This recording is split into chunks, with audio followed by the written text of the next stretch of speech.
Okay, I am recording.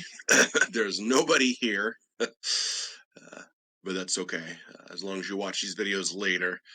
Which, by the way, I noticed that many of you did not watch the video of Confucianism because there's no quiz on it, so nobody bothered to check it out, which is too bad. But it's up to you. You'll get out of this class whatever you want to get out of it. But anyway, stick around. I will give you the second two digits of the quiz code for this week at some point during this. Okay. I think this is actually the first time I've ever done an online class where I had nobody there to talk to. So now I'm literally talking to myself while I'm talking to the future viewers of the video. But there's no sort of actual person here that I'm talking to, which is very strange. But it's okay. I'll let it go. I'll go with the flow, like a Taoist would do, like a Taoist would say, right? Just let it be what it is. So last time we talked about Lao Tzu, the supposed founder of Taoism, and the supposed author. I say supposed because you have to with all this stuff, right? You just don't know. Of the Tao Te Ching, which translates to the way and its power, right? Tao means way, and De means power. And Tao, translated as way, can refer to different things. It's one of the things that makes the religion very interesting, but perhaps also confusing, right? We looked at some of these layers. First of all, we can think of the way or the Tao as just the way of reality, or that which everything depends on for its reality, right? We didn't get too much into the metaphysics of that, but there's a traditional argument for the existence of God in Christianity and in Islam and Judaism that goes the same way. It points out that everything around us is what's called contingent. Everything depends on something else, right? Here's this cup. This cup would not exist if it hadn't been created by somebody with an idea for the cup. The tree didn't used to exist. It needed to have some sort of seed fall into the ground and sprout. It's dependent on other things happening for its existence. You and I are like that. We're all like that. We're all dependent on our parents for having procreated.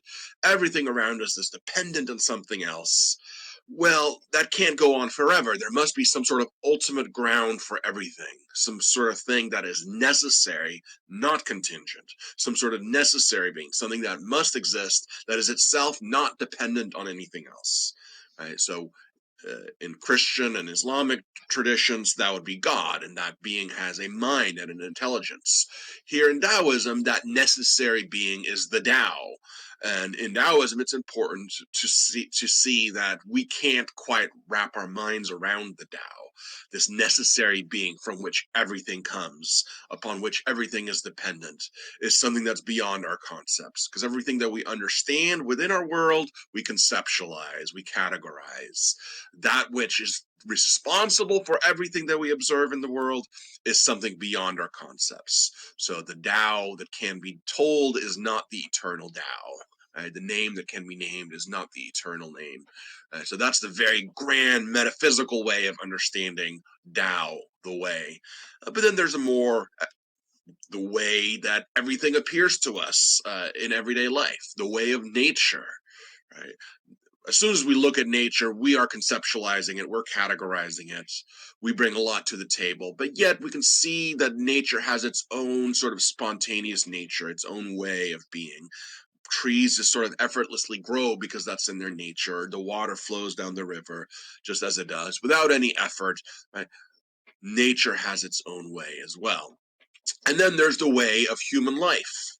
Right? This can be interpreted at the personal level. How should I live? But it could also be interpreted at the political level. How should we structure society? Or how should the rulers rule their subjects? Right? Like I said last time, there are indications that the Tao Te Ching was originally written for rulers, specifically to teach them how to rule, which is interesting because it gets into a lot of stuff that looks very, very metaphysical and very abstract. But anyway, that's where we left off.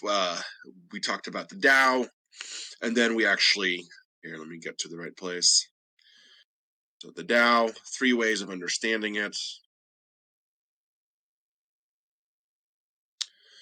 And then there's different ways to apply Taoism.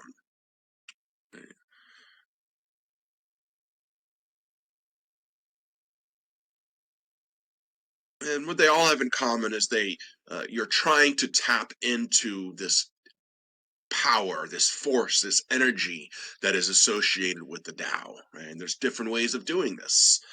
We looked at vitalizing Taoisms, right, which is very, very similar to Raja Yoga in Hinduism. Right? You're basically trying to do stuff to your body and your mind to get more power, to augment the power that you have. Religious Taoism is the more popular approach,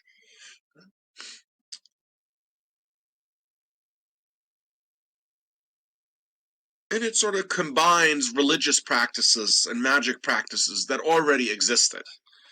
So this is one of the interesting ways in which you could get a world religion. If you can get some sort of theme that unifies all these different folk religions, all these different local religions, all these different magic practices, if you can somehow unify them under a common umbrella, then your religion can spread far and wide, right? If you imagine a very simplistic way, let's say this village over here has a certain set of gods and their local religion, and that village over there has their gods and their religion. Well, then you have two different competing schools of thought, two different religions that disagree with one another. But if you can somehow say, yeah, you're worshiping all these different gods, but really they are all just incarnations or they're all just manifestations of this single unifying abstract concept, the Tao, then suddenly you have this thing at the top that unifies all these different religions. And that's what happens with Taoism. Confucianism was like that as well. Is if you can sort of co-opt the local religions and reinterpret it through the lens of this big religion, in this case Taoism, right? And so this is why religious Taoism is the most popular, because it allows people to still retain their local beliefs, but they can tie it to something much bigger that's unifying all these different religious systems all over China. Right? So there, the idea is that you can tap into the power of the Tao by getting it from these sort of intermediary beings who are maybe closer to the Tao or have special access to the power of the Tao. So it's a very, very traditional religious sort of approach, a very supernatural focused approach. And that's common to many religions, right? Even Lao Tzu himself, who by all accounts was just a guy, right? Over time became revered, became deified, right? Became worshipped as a kind of deity, as a manifestation or personification of the Tao itself. Okay, that's where we left off. Finally, philosophical Taoism. So, philosophical Taoism is basically a way of making the most of the power that you already have within you. It's not augmenting it through special exercises by trying to get more of it, and you're not trying to get more of it from gods or supernatural activities or anything like that. Rather, it's by being more efficient. We get out of our own way. We try less hard to do what we want to do or to do what we feel that we need to do.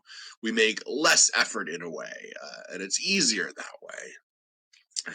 And when you sort of let go, uh, again, reminds us of Buddhism, a little bit of Hinduism, letting go of your desires a little bit, just letting things happen spontaneously. There's a famous anecdote within Taoist literature of somebody falling off of a cart, right? The cart's going at a high speed, and the person falls off the cart. This person is drunk. Okay. Now, the moral of the story is not that you should be drunk, but the moral of the story is this person is drunk, and their body is just completely relaxed, and they fall off, and they're not that hurt at all because they weren't even thinking about it. They're just sort of like going with the flow, right? They're just sort of drunk and relaxed. And this is actually the advice that people will give you when, if you think you're about to get in a car accident, you're supposed to relax your body rather than tense up. You tense up, you hurt more, right? So the idea is to sort of relax, then things that might otherwise hurt sort of just bounce right off. Right? If you just sort of relax, go with the flow, and get out of your own way. Don't try too hard. Don't strive. Right? Of course, this all comes with a warning, right? It's not as though it's saying don't ever do anything. It's just that sometimes we complicate things by getting in our own way, by overthinking, by straining too hard, right? And this is where the idea of Wu Wei comes in, which is translated as effortless action. Can you really have action that's completely effortless? No, probably not. But there are some good illustrations of what we mean by this, right? And so the the guy who fell off the cart drunk, that's one example. By not trying too hard, by not tensing up, the person actually did better. I can give you two examples from my own life. I've played guitar for a very long time, and I'm still not good. uh, but one thing has changed. When I was a lot younger, I used to sort of tense up because I was trying so hard to play well that my whole body would just sort of get stiff, and I'd try to play, and it would be worse because I'm trying so hard. Instead, you need to just take a breath and relax, and sort of you realize that to play fast or to play right, you don't need to tense up all your muscles. It's actually the less you use your muscles, the better. The less of your body you put into playing the instrument, the better off you'll be. So that's why even people who play really fast heavy metal or something like that, it's really like the smallest little motion. You just use a thin pick so that it's easier to touch the string and to strum it really quickly without that much effort. The more effort you put into it, the more difficult it gets. Another example from my own life is running. I like to run. It took me a long time to get into it. I've talked about this before, but I found one trick to make it easier on myself is to consciously relax my whole body and only do the bare minimum that I need to get to the next step, right? So I'll just sort of try to relax everything, and you don't necessarily do that automatically or naturally. You have to sort of become aware when you're doing some sort of physical exercise that maybe you're putting way more energy into it than you actually need to. You can actually do this activity. You can actually run with way less effort if you consciously relax yourself. Okay, so completely effortless, no, but sometimes we make things harder on ourselves and we deplete our power by trying to make such great use of it. If instead you relax and allow that natural power that you have within you to carry you along in an organic way, the same way that water just effortlessly flows down the river, right? There is no trying involved, it just does it. Again, the Star Wars saying, right? There is no try, there's only do, right? If you can sort of internalize that wisdom, if you can sort of get yourself to see that, then a lot of things in life get easier and you'll actually be more energized by trying less, right? So Wu Wei, you're trying to act in harmony with the Tao. The Tao is like that, right? The ultimate Tao is like that because, in a way, we talked about this last time. In a way, the Tao is sort of empty or void, but it makes room for existence to happen. Right? It makes room for it allows things to happen, and that's why we have all this reality. And nature is like that too. Nature has its own natural way, and we should try to emulate that. That's why we look to nature as a model of the ultimate Tao, right? The Tao of nature mirrors the Tao of the ultimate Tao, and we should try to be like that too. Related to this is this concept of the unity of opposites in yin and yang, which I'll touch upon as well. So, in fact, to sort of get into philosophical Taoism a little bit more, I'll actually focus on each of these separately. Wu Wei and the unity of opposites, this sort of contemplative idea, this sort of philosophical idea that helps us in some way. Um, uh, this idea of yin and yang and how they complement one another. We'll look at both of these separately, okay? And then we'll be done. So this will be a short little session, although I will show you a little video as well. So Wu Wei is effortless action. This is just summing up everything I was just saying, right? Behaving naturally, not exerting cognitive control, not needing to control everything, not needing to figure everything out, not needing to categorize and conceptualize everything, not forcing, right? Going with the flow, accepting that which is, not meaning that you can't make positive change, right? Goes back to the problem in Buddhism as well, that you accept what is. That doesn't mean that you can't try to affect positive change in the world. It's just that certain things are the way they are, or they already happened, and that's what they are. And so a lot of the problems that we create for ourselves is this sort of non-acceptance of the present reality or of the past reality. And this is saying, if you just accept that which is, and what else can you do? That is, as Shakespeare said. What is already is. No amount of mental struggle against it will change what is and what has already happened. The future, it's open. So this is not saying don't act to make things better. It is just saying there are certain things that are just true, and there's nothing you can do to change them because they either already happened or they're true right now, or it's just the way that the universe is, right? Not resisting, acting spontaneously. Right? These are all ways of doing Wu Wei, of acting effortlessly. And it's similar to the kind of states that you get in meditation. Right? As Hinduism talked about, as Buddhism talked about, you get into this meditative space where you're letting go of things, you're not resisting anything, you're being purely in the moment, and you experience that feeling of flow or being in the zone. That everyone has their own example of this, right? Uh, Video games are maybe the most popular way that people do this. Right? When you're engaged in a fun video game, you're just fully in it, you're immersed in it, and it's just sort of fun and it's just flowing. Now, there are exceptions, of course. Some games can stress you out and you can feel very tense, right? Then you're not doing Wu Wei. But there are moments like that when you're just feeling effortlessly in the moment. Musicians talk about this as well, right? When you're in the pocket, as it's called, especially in music that's improvised, like in a lot of jazz, where there's no structured pattern at all. There's no structured song ahead of time. The musicians just get together and maybe they start in a certain key and then they just make it up. And it just creates music out of nothing.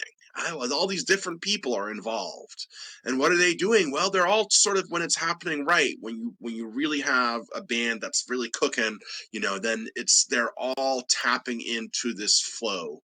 They're all tapping into this what seems to be the same source almost. It seems to be, it's like magic when jazz musicians. I know I'm not even a big fan of jazz, but when you hear really good jazz musicians do this, it's kind of amazing. It's coming out of nowhere, right? They did not practice this song. This is not a song that's already been written. You don't know what the next person over there is going to play next. Yet it's coming out as this cohesive thing. It's flowing out of the musicians. That's because they are in the zone. They're in the pocket. They're experiencing that flow. And when you do that, it is effortless in a way. When people play in that way, they just know what to do. They're not thinking about it. They're not thinking, here's what I must do next, make my finger do this. No, it's just happening. It's just happening. They're letting it happen. They're relaxing. They're trusting their natural instincts to play the instrument. They're completely letting go of any need to control. They're just listening what's happening in the moment with the other musicians and just spontaneously and naturally reacting to that and playing along. And then something comes out of it. So improvised music is a very good example of where people can attain this kind of Wu Wei, this effortless action, where it is almost like magic because these are different people all creating one cohesive musical piece. Okay. And when musicians talk about that kind of experience, they will use these very Taoist kinds of ideas, that they're feeling the energy, right? They're feeling the vibes. They're going with the flow. They're in the zone. These are all very Taoist concepts, and uh, they all refer to this concept of Wu Wei, being in the zone. And that's so when you do that, you're not sort of, you know, exercising a bunch or eating certain foods or doing acupuncture to sort of augment that power. And you're not trying to do some sort of supernatural thing where you're trying to get power from gods or from the supernatural realm. All you're doing is getting out of your own way. All you're doing is allowing your natural capacities to take over, right? Because after all, you are part of nature as well, right? Nature, there's the way of nature. You are part of that as well. It's just as human beings, we have these minds that are capable of creating all these thoughts and ideas, and we have this need to control everything. And this is saying, let go of that. Let your natural capacities take over. You know what to do instinctively. You don't need to overthink it. You don't need to exert so much control. You don't need to always be in control of everything that's happening around you. You can just sort of enter into that state of flow. You can be like the water that just flows downhill effortlessly, just by letting nature do its thing. I am water. This is gravity. I will naturally flow down. I don't have to try anything. It'll just happen. Now, of course, this is all easier said than done, right? I have to use specific examples to get you to think about how this is to be applied. If you try to apply this to your whole life, that's a pretty difficult thing to do, right? Um, but this is the idea, right? Your core being, you're aligning it with the Tao. You're being like the Tao. What does the Tao do? It does not sort of create things, it rather allows things to happen, right? So, and yet another difference between the Tao and God in the West, right? God in the Judaic, Islamic, Christian tradition is a being who has certain desires, certain purposes, right? God created the world, right? Why did he do that?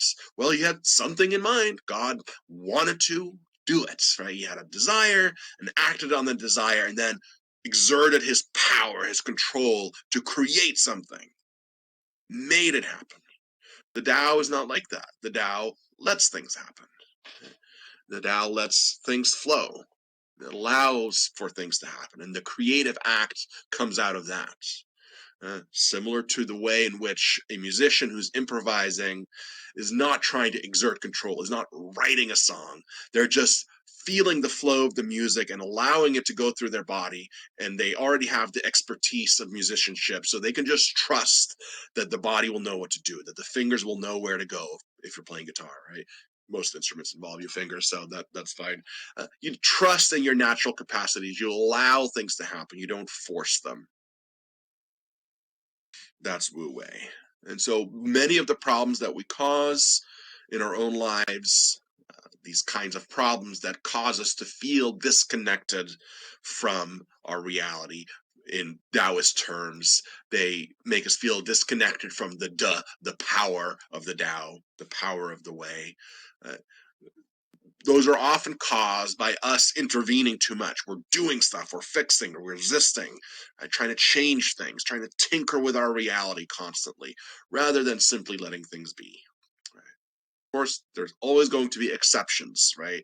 Sometimes these things are said in very absolute terms, like it's somehow always bad to fix things or change things. I don't think we should interpret it that way. We can at least just recognize that in many instances, we create our own problems by being busybodies, by overthinking, by overdoing, when we could just let things happen organically and they'll still be okay. And there are many cases where, in a very positive way, we can see what Wu Wei does, like in the music example, or in physical activities. The less you do, the less you think, the more you trust in your natural instincts, the easier things will be. Right? You let things flow, accept reality as it is. Here's somebody else to explain Wu Wei, maybe better than I could.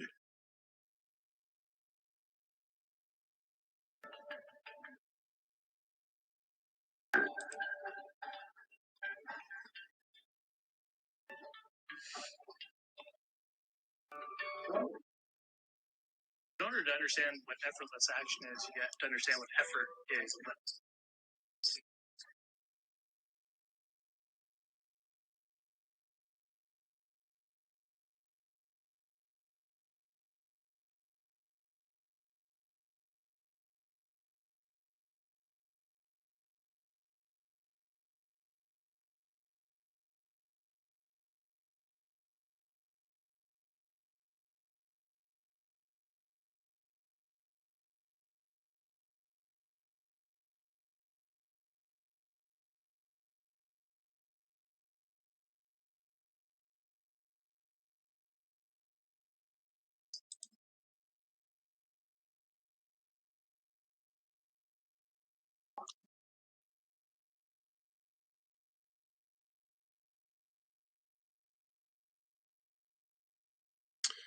Okay, let's see.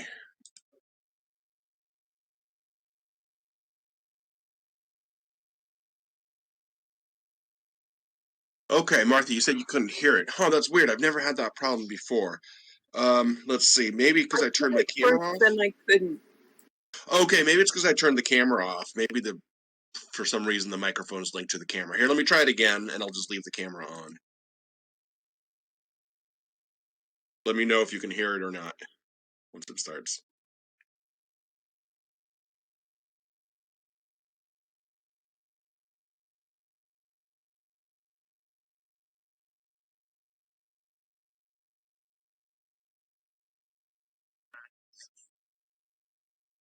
Can't hear it.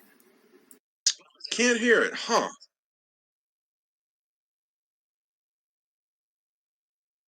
You are currently the only person in this conference. Longer the second time. This gives you a sense of You can hear it now? Okay, cool. as it's hard. But let me now start over. Oh, it won't start over.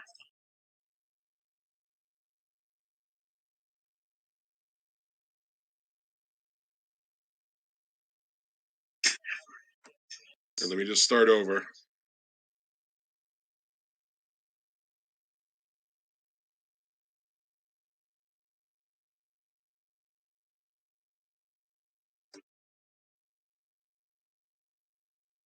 Okay, sorry, technical issues here.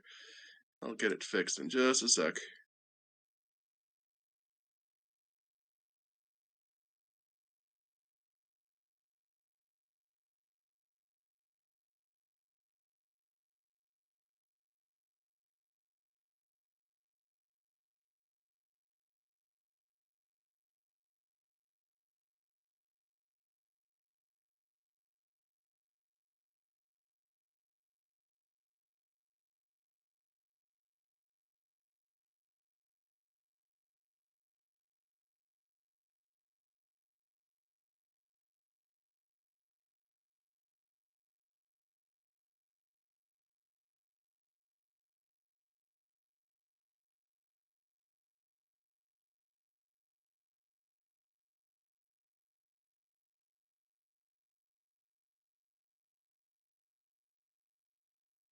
Hopefully I didn't just undo whatever made it work.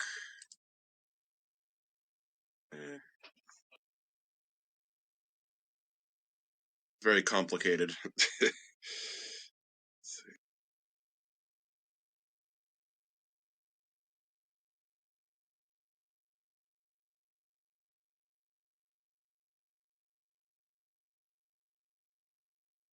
Okay, let me know.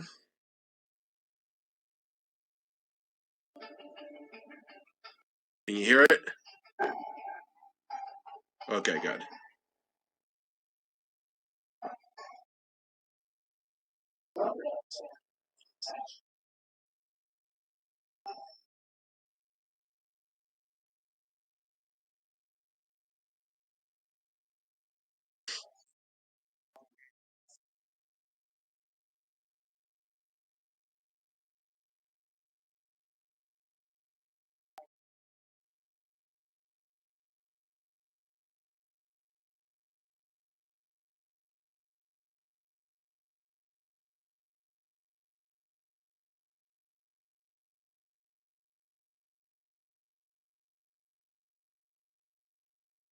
Can't hear anything.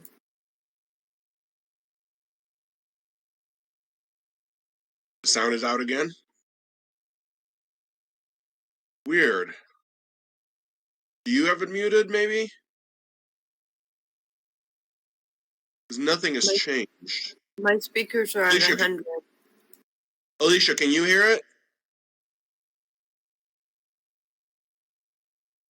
I can't hear it either.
From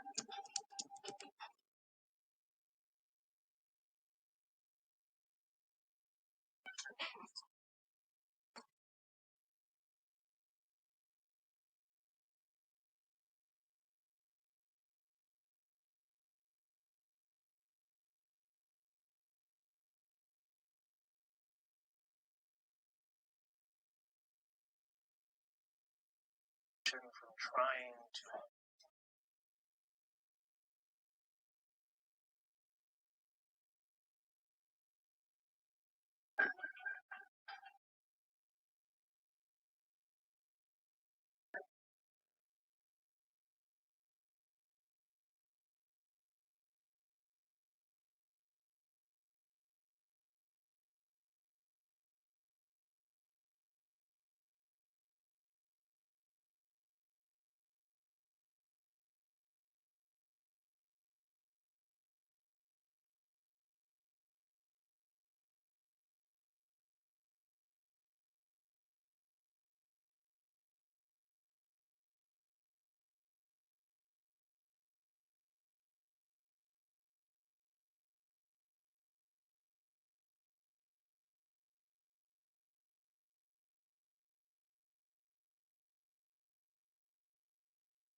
Can anybody else hear this at all? There's only 2 people here. Oh, But I'm letting it play just in case the recording works. oh, Because okay. I'm recording it on my end and I can hear it. So I can hear it.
Okay.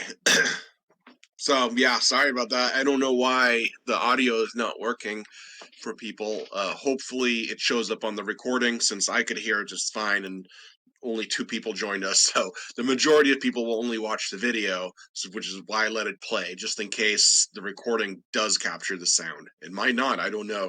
It's unpredictable with this technology. But basically, the guy explained Wu Wei, right? A little bit along the same lines that I was doing. He gave a few other examples. He gave the example of a farmer who's waiting for his crops to grow, and he just cannot wait, so he starts pulling them up to make them grow. Right? That's a good example of getting in your own way, of trying too hard to make something happen. Right? Um, the whole idea behind Wu Wei is to try less, to let things happen spontaneously. He also mentioned what I've mentioned before, is that Taoism is in many cases a reaction to Confucianism. Confucianism is a very deliberate attempt to create culture, to create good people. It's very effortful. And Taoism is saying you got to not make it so deliberate, so artificial. The only way you're going to get virtuous, good people is to just let it happen, to empty your mind of cultural ideas, to become more natural, to become closer to the Tao, to feel the flow of the Tao within you. And you're only going to get in the way of that by overthinking things, by creating concepts, by creating categories. Right? So we see here the connection between this Wu Wei idea and the idea of the Tao itself. The Tao itself is beyond our concepts, beyond our understanding. And so Taoists are saying here the Confucians have got it all wrong, because they are trying really hard with all their ideas to get people in the right place. When in fact what we need is to undo all this learning, to get rid of ideas. By becoming more natural and spontaneous, we get closer to the Tao, and that's what allows for inner transformation. Because remember, that's what the Confucians were after, right? They wanted a good, flourishing society by making an inner transformation happen. Uh, Taoists are saying you can't force that. You're not going to make that happen. And all these ideas that you want to fill people their heads with through art and teaching and all that, that's just going to get in the way. That's all artificial. That gets in the way of getting close to the Tao. So instead, we need to let go. We need to empty our minds. And just feel the natural capacities that we all have within us, right? And I still think, I said this earlier, Alicia, I think you came in a little bit after this, that people who improvise music are a great example of this. Really good musicians who already have all the abilities within them, and then they get together and play music and improvise a song just out of nowhere. A song just arises, and when they're really feeling it, when they're feeling the vibe, they say, oh, I'm in the pocket, I'm in the zone, I'm in the flow. Right? You're feeling the flow of the music, and you're not trying, you're not thinking abstractly about music theory. You're just trusting your natural ability that your body has to play the notes, to listen to what other people are playing, to sort of just go with the spontaneous flow and not overthink it. Right? If you're an improviser in music or in any other field at all, in comedy, improv is the same thing. If you overthink it, it's going to ruin the moment. Right? It's better to let go of all your preconceived ideas. Let go of ideas. Think less, feel more. That way you get closer to the Tao. Okay, our final little section here is on yin yang. Right. Famous symbol. First year college students are very attracted to this symbol for some reason. They get flags of it up in their dorm rooms. So we're talking about philosophical Taoism. Now yin yang comes up in all forms of Taoism, but it's especially relevant to philosophical Taoism because it's a very philosophical idea, isn't it? It's something that you realize, and it's part of this Wu Wei strategy of acceptance, of accepting reality and not resisting. And so you just have to realize that this is part of the Tao, right? Life and death are both part of reality, whether you like it or not. Well, we like to focus on the thing that we think is more positive, life, and then we fear the thing that we think is negative, death. And by resisting this thing that is just part of reality, right? When I say reality, you can just think Tao. It's the same thing ultimately, right? It's the way that things are. It's the Tao of reality, right? Death is part of it. And so we create problems for ourselves when we try to compartmentalize that aspect of reality, when we try to not think about it, when we try to push it away, or when we come up with fantasies how maybe death isn't real and we'll continue to live in some form or another, right? Now, this is philosophical Taoism, right? There are going to be religious forms of Taoism that maybe will have a concept of the afterlife. But here, it's very much like in Buddhism where it says, stop speculating about things that you don't know anything about, right? What does it look like? It looks like natural organisms have a lifespan, right? During which they're alive, they're conscious, and then they die. That's part of life. That's the cycle of life. We're part of that as well. And so when you're hanging on to some sort of possibility that maybe your spirit or your consciousness will continue to exist after death, you're actually thinking too much. You're creating problems. It's much better just to say, I accept all of it. This is part of reality. This is the Tao, right? That's what it means to be in tune with the Tao, is to not resist it. Death is part of the Tao. Good and evil, light and dark, positive and negative, active and passive, creation, destruction, day, night. Uh, Life as it appears to us has these opposites in it, right? There's just no way around that. It's just part of it. Now, I will say, in a strange kind of sense, of course, the ultimate Tao, uh, the ultimate Tao behind everything, has no distinctions within it. It's beyond concepts, right? Notice that. So it's kind of a strange thing. It's yet another dualism, right? Conceptualization versus non-conceptualization. When we talk about these opposites, we are conceptualizing something. We are bringing our own ideas to the world.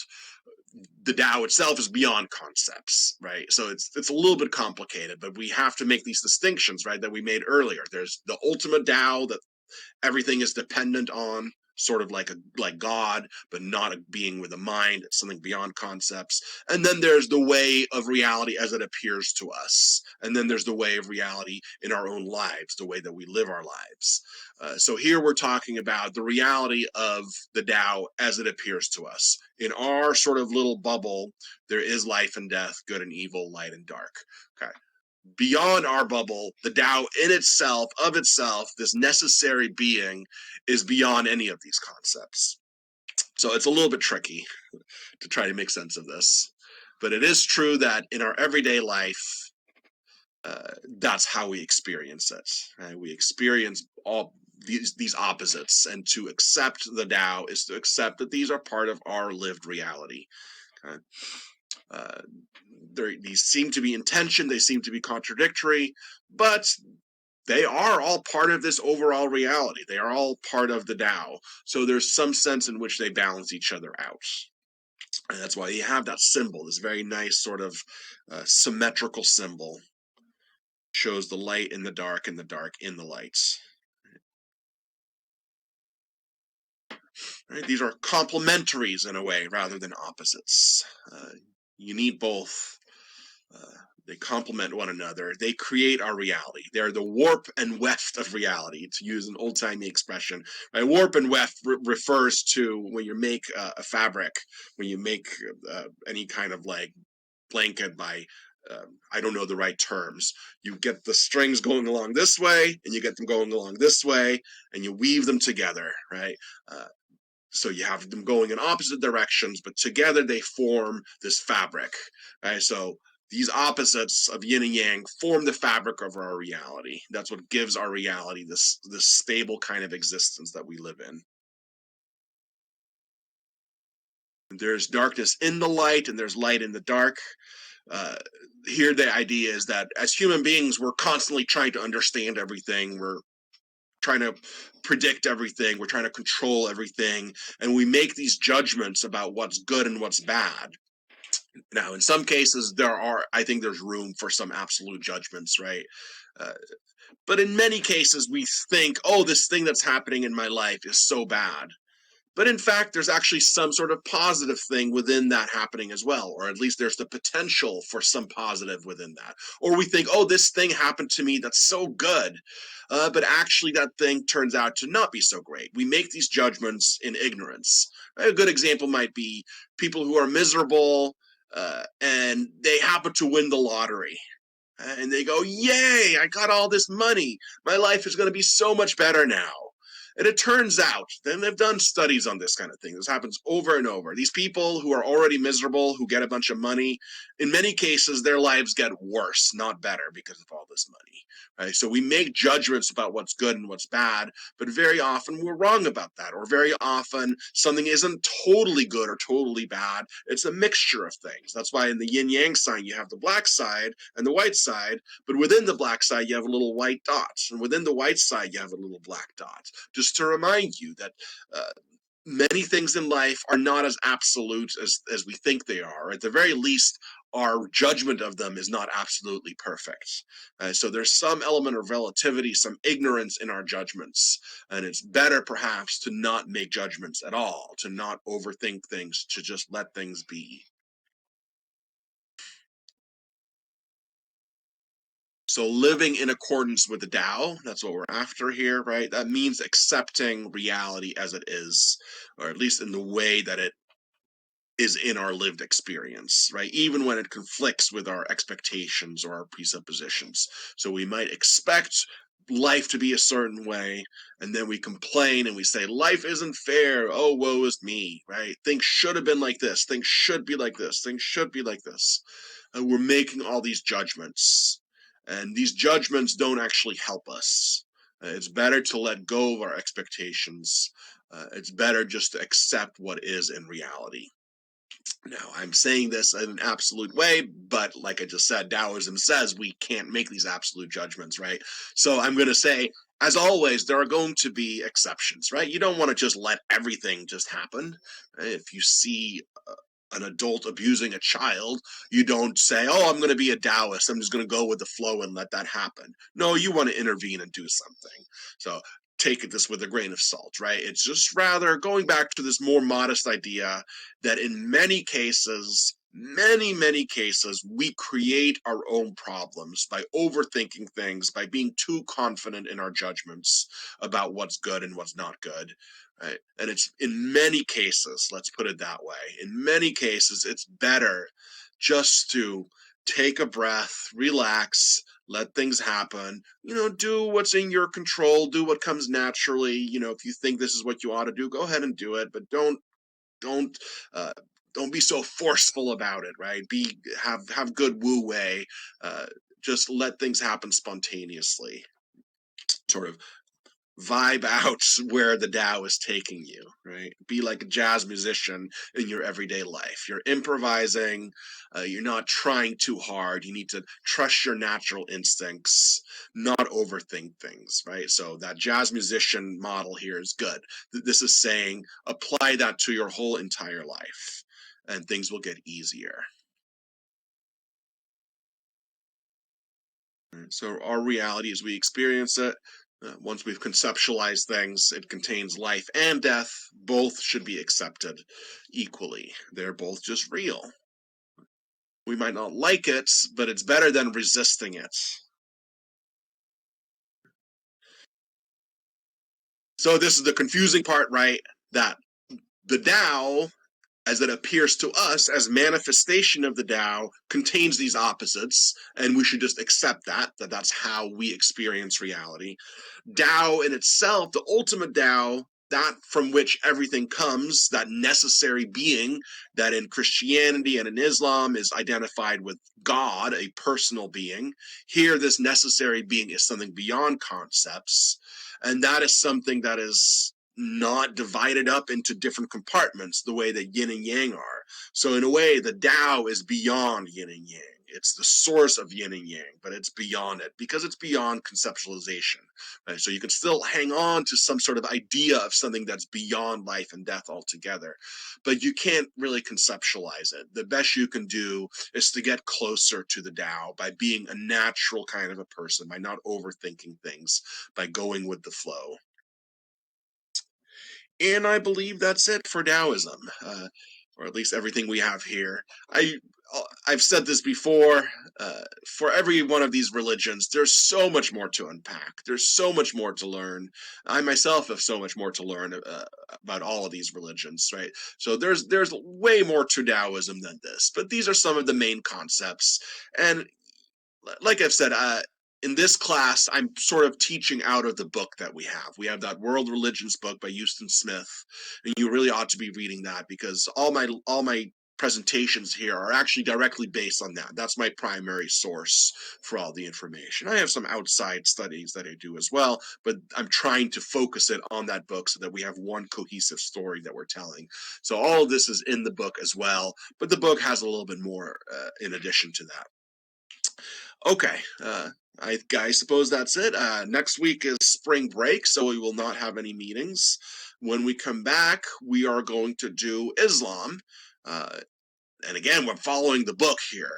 If I wasn't following the book, I think I would start with Judaism and then Christianity and then Islam, because that's the chronological order, right? Judaism, in a way, gives birth to Christianity, and then a little bit later, Islam as well. People often don't realize this, right? That it starts with some rudimentary form of Judaism that then evolves into a more modern sense of Judaism, but it also evolves into Christianity, and it also evolves into Islam.